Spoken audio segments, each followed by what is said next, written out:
Welcome back. तो friends, आज का जो वीडियो है वो है टॉप 10 गैंगस्टर इन इंडिया। अरे वाह, चलो देखते हो कौन है। तो वीडियो शुरू करते हैं, पर वीडियो शुरू करने से पहले अगर आप चैनल पर नए हो और आपने अभी तक सब्सक्राइब नहीं किया है तो जल्दी से सब्सक्राइब के बटन को और बेल आइकन को क्लिक कर लो ताकि आपको हमारे सारे न्यू वीडियोस के नोटिफिकेशन मिल जाए जैसे हम अपलोड करें। अगर आपको वीडियो पसंद आता है please like and share. And yes friends, हमारा दूसरा चैनल, ट्विटर, इंस्टाग्राम अकाउंट, सबके डिटेल्स है डिस्क्रिप्शन बॉक्स में, तो उनको भी सब्सक्राइब और फॉलो कर लेना। चलिए शुरू करते हैं। हेलो फ्रेंड्स, इस वीडियो में हम आपको भारत के टॉप 10 गैंगस्टरों के बारे में बताएंगे जिनमें से भारत के कई राज्यों में हैं। जानकारी के लिए आपको बता दें कि इनमें से कुछ गैंगस्टरों को स्थानीय पुलिस ने गिरफ्तार कर लिया है, वे कुछ का पुलिस ने एनकाउंटर कर दिया है, जबकि कुछ अभी भी फरार हैं जिनको पुलिस पकड़ने में जुटी हुई है। वीडियो शुरू करें उससे पहले आपने वीडियो को लाइक नहीं किया तो लाइक कीजिए, चैनल को सब्सक्राइब कीजिए क्योंकि इस चैनल पर गैंगस्टर से जुड़ी जानकारियां मिलती रहेगी। तो शुरू करते हैं अपना वीडियो। दोस्तों, इस लिस्ट में 10वें नंबर पर नाम आता है बिल्लू सांडा का। बिल्लू सांडा सहारनपुर यूपी का रहने वाला है। इस पर हत्या समेत कई आपराधिक मामले दर्ज हैं। बिल्लू को वर्ष 2015 में गिरफ्तार कर लिया गया था, लेकिन 2 साल बाद बिल्लू 3 अपराधियों के साथ सदर थाने की सलाह के तोड़कर फरार हो गया। फरार होने के बाद बिल्लू ने कई व्यापारियों को धमकी दी, वे लूट फिरौती आदि वसूलना शुरू कर दिया, लेकिन कुछ ही दिनों बाद यूपी पुलिस ने बिल्लू को वापस गिरफ्तार कर लिया। दोस्तों, इस लिस्ट में 9वें नंबर पर नाम आता है उत्तर प्रदेश और उत्तराखंड के कुख्यात गैंगस्टर सुनील राठी का। इसने वर्ष 1999 में अपराध की दुनिया में कदम रखा था जब इसके पिता की कुछ युवकों ने हत्या कर दी थी। इस पर हत्या की कोशिश जैसे दर्जनों आपराधिक मामले दर्ज हैं। इसने जेल में बंद एक अपराधी को जेल में ही गोली मार दी थी। इस कांड के बाद ही सुनील राठी का नाम सुर्खियों में आया था। फिलहाल सुनील राठी बागपत जेल में बंद है। दोस्तों, इस लिस्ट में 8वें नंबर पर नाम आता है पपला गुर्जर का, जो हरियाणा का रहने वाला है, लेकिन इसका ज्यादातर समय राजस्थान में ही बीता। पपला पर 4+ से अधिक दर्जन आपराधिक मामले दर्ज हैं। पपला गुर्जर को हरियाणा कोर्ट में पेशी के लिए ले जाया जा रहा था, तभी उसकी गैंग के गुर्गों ने पुलिस पर फायरिंग कर दी। पपला को छुड़ा कर ले गए। कुछ समय बाद पपला गुर्जर अपने साथी का बदला लेने के लिए अलवर आया, जहां पुलिस ने उसे पकड़ लिया, लेकिन सुबह ही पपला गुर्जर के साथ ने थाने पर फायरिंग कर पपला को वापस छुड़ा कर ले गए। पपला पर 4 लाख रुपए का इनाम भी घोषित है। दोस्तों, इस लिस्ट में 7वें नंबर पर नाम आता है दिल्ली के कुख्यात गैंगस्टर नीरज भवाना का। इसे फिरौती का किंग भी कहा जाता है। इस पर लूट, हत्या, फिरौती आदि, हत्या की कोशिश आदि के करीब 40 से भी अधिक आपराधिक मामले दर्ज हैं। इस पर पहला मामला हत्या का है, जो कि वर्ष 2004 में जब ये नाबालिग था तब किया था। इस पर ज्यादातर मामले फिरौती के हैं, लेकिन फिलहाल ये दिल्ली की जेल में सजा काट रहा है। दोस्तों, इस लिस्ट में 6वें नंबर पर नाम आता है पंजाब के कुख्यात गैंगस्टर सुका कहलोन का। सुका का ज्यादातर समय पंजाब के करतारपुर के कलाव गांव में बीता है। सुका पर हत्या समेत 50 से भी ज्यादा आपराधिक मामले दर्ज हैं। दोस्तों, आपको बताते हैं कि सुका ने लव मैरिज की थी और अपनी पत्नी के साथ ऑस्ट्रेलिया चला गया था, लेकिन कुछ महीनों के बाद पत्नी के साथ हुए विवाद के बाद सुका वापस पंजाब के जालंधर में आ गया और यहीं से सुका ने अपराध का रास्ता चुना और अपराध दर अपराध करता गया। इसी दौरान सुका के दुश्मनी भी बढ़ने लगे और वर्ष 2018 में 2 गाड़ियों में 15 से 20 लोग सवार होकर आए। सुका पर दिन दहाड़े गोलियों से हमला कर दिया, जिसपे सुका की हत्या हो गई।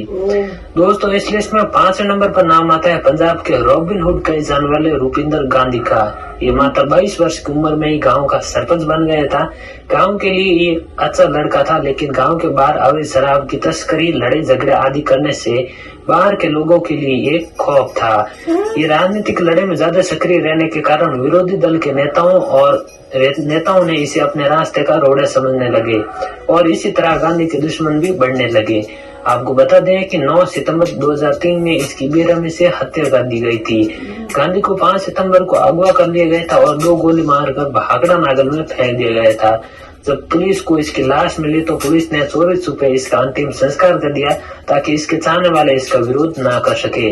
आपको बता दें कि गांधी की लाश को लेकर कई मतभेद हैं। पुलिस का कहना है कि उसकी लाश अभी तक मिली ही नहीं। रूपिंदर गांधी पर 2 पंजाबी फिल्में भी बनी हुई हैं। दोस्तों, इस लिस्ट में 4थे नंबर पर नाम आता है उत्तर प्रदेश के कुख्यात गैंगस्टर श्री प्रकाश शुक्ला का। वैसे तो उत्तर प्रदेश के कई गैंगस्टर रहे हैं, लेकिन श्री प्रकाश शुक्ला एक ऐसा नाम है जिससे जनता, पुलिस और नेता सभी खौफ खाते थे।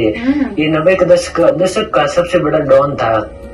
वर्ष 1993 में एक युवक ने श्री प्रकाश शुक्ला की बहन को देखकर सीटी बजा दी थी। इस पर श्री प्रकाश शुक्ला ने उस युवक की हत्या कर दी थी और यहीं से श्री प्रकाश शुक्ला का पहला मामला शुरू हुआ। यहीं से श्री प्रकाश शुक्ला ने आतंक का रास्ता चुना और आगे बढ़ता चले गया। इसी प्रकार प्रकाश शुक्ला यूपी पुलिस और नेताओं का सिरदर्द बन गया। सरकार इससे निपटने के लिए ये स्पेशल टास्क फोर्स का निर्माण किया गया। इस फोर्स का पहला टास्क था श्री प्रकाश शुक्ला को जिंदा या मुर्दा पकड़ना। सितंबर 1999 को स्पेशल टास्क फोर्स ने प्रकाश शुक्ला को सुनसान इलाके में घेर लिया, लेकिन प्रकाश शुक्ला ने सरेंडर नहीं किया, वे फायरिंग की। तो जवाबी फायरिंग में टास्क फोर्स ने श्री प्रकाश शुक्ला का एनकाउंटर कर दिया। दोस्तों, इस लिस्ट में तीसरे नंबर पर नाम आता है राजस्थान के कुख्यात गैंगस्टर आनंद पाल सिंह का, जिसके एनकाउंटर पर पूरे देश में बवाल मच गया था। आनंद पाल सिंह नागौर के रहने वाले थे। आनंद पाल सिंह पर कई हत्याओं समेत आपराधिक मुकदमे दर्ज थे। इसका खौफ यूपी, हरियाणा, पंजाब, राजस्थान आदि में था। ये हमेशा खतरनाक हथियारों से लैस रहता था। वर्ष 2006 में इसने अपराध की दुनिया में कदम रखा था।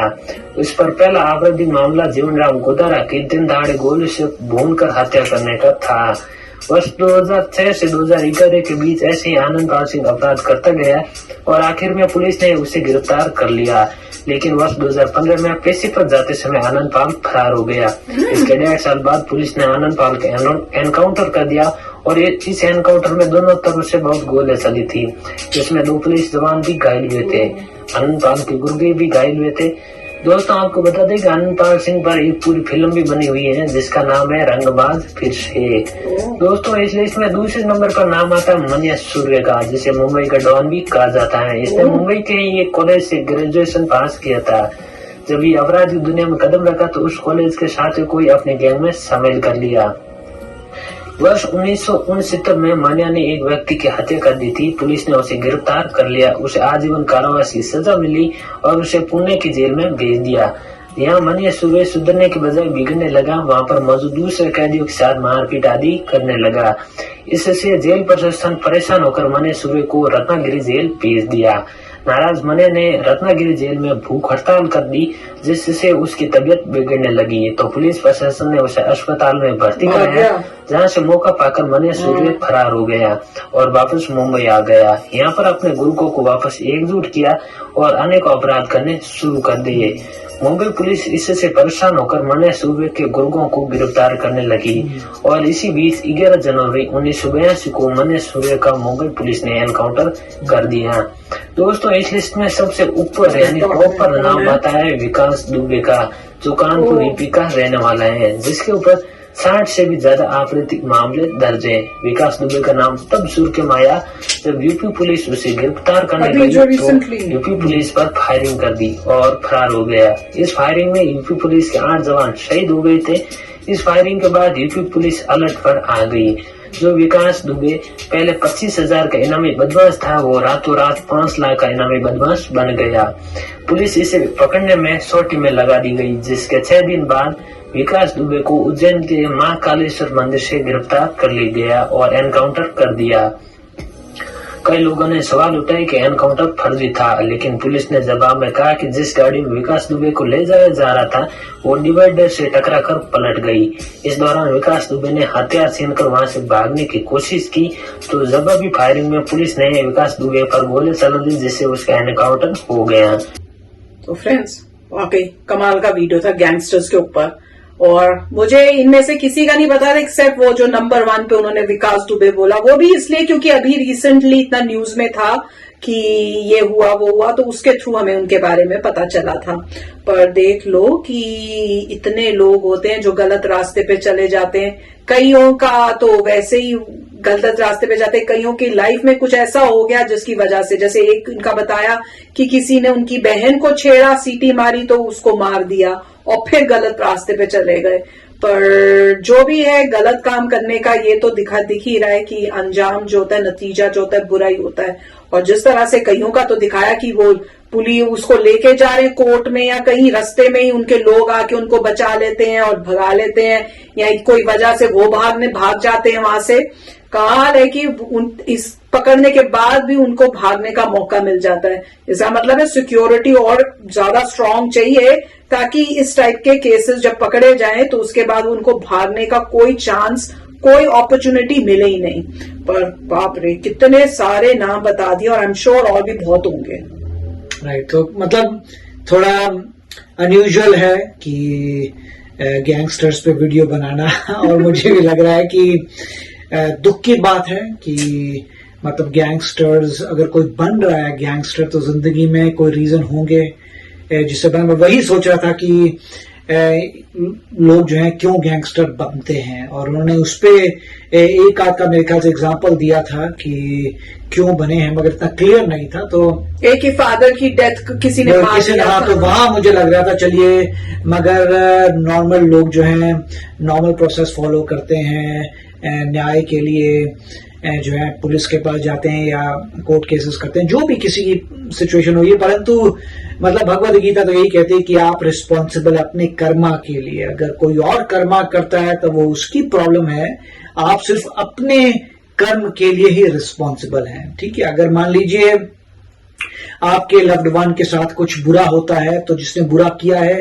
वो रिस्पॉन्सिबल है, पर इसका मतलब ये नहीं है कि आप बुरा करने लग जाएं बदले में। अगर आप बुरा करते हैं तो फिर आपने बुरा कर दिया कार्य, तो उसके लिए आप रिस्पॉन्सिबल होंगे। मगर इनमें से मेरे ख्याल से एक थे जो मेरे ख्याल से अभी भी फरार है, ऐसा लग रहा है कि एक जो है उसको पुलिस अभी तक पकड़ नहीं पाई। कौन था? बाबरे मैं तो भूल ही गई। राइट, एक ऐसे फरार है मेरे ख्याल से, उसको पकड़ नहीं पाया, और सबका मेरे ख्याल से इनकाउंटर हो गया या पीछे जेल में है।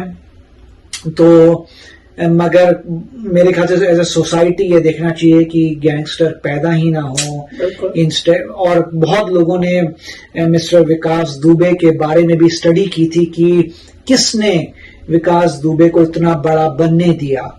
कई मौके आए थे जहां पे आप उस इंसान को रिफॉर्म कर सकते थे, सही तरीके से लेके जा सकते थे, मगर नहीं।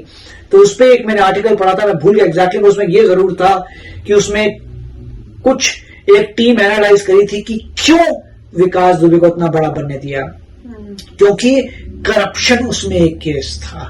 कुछ लोग जो थे चाहते थे कि ऐसा कुछ हो जिसका उनका फायदा हो सके, तो करप्शन उसमें इन्वॉल्व था। अगर करप्शन इन्वॉल्व नहीं होता तो एक स्टेप पे आके रिफॉर्म किए जा सकते थे, उसे अच्छा इंसान बनाया जा सकता था या रोका जा सकता था कि इतना बड़ा गैंगस्टर ना बने। बट जो भी है, मैं तो ये कहूंगा कि जो इंसान बुरा कर्म करता है वो अपने कर्म के लिए रिस्पॉन्सिबल है। अगर किसी और ने बुरा कर्म किया तो आपको बुरे कर्म नहीं करने चाहिए। उसने बुरा कर्म किया, उसको भुगतना पड़ेगा, परंतु आप बुरे कर्म मत करिए। मेरा तो यही थॉट है, आपके क्या थॉट है बताइए। यस फ्रेंड्स, तो चलो फ्रेंड्स चलते हैं, मिलेंगे नेक्स्ट वीडियो में बहुत ही जल्द। Till then take care and bye bye. तो अगर आप मेरे इस चैनल पे नए हो तो जल्दी से सब्सक्राइब के बटन को हिट करो और बेल आइकन को क्लिक करो, ताकि आपको मेरा जब नया वीडियो मैं लगाऊं आपको उसके बारे में जल्दी से पता चल जाए।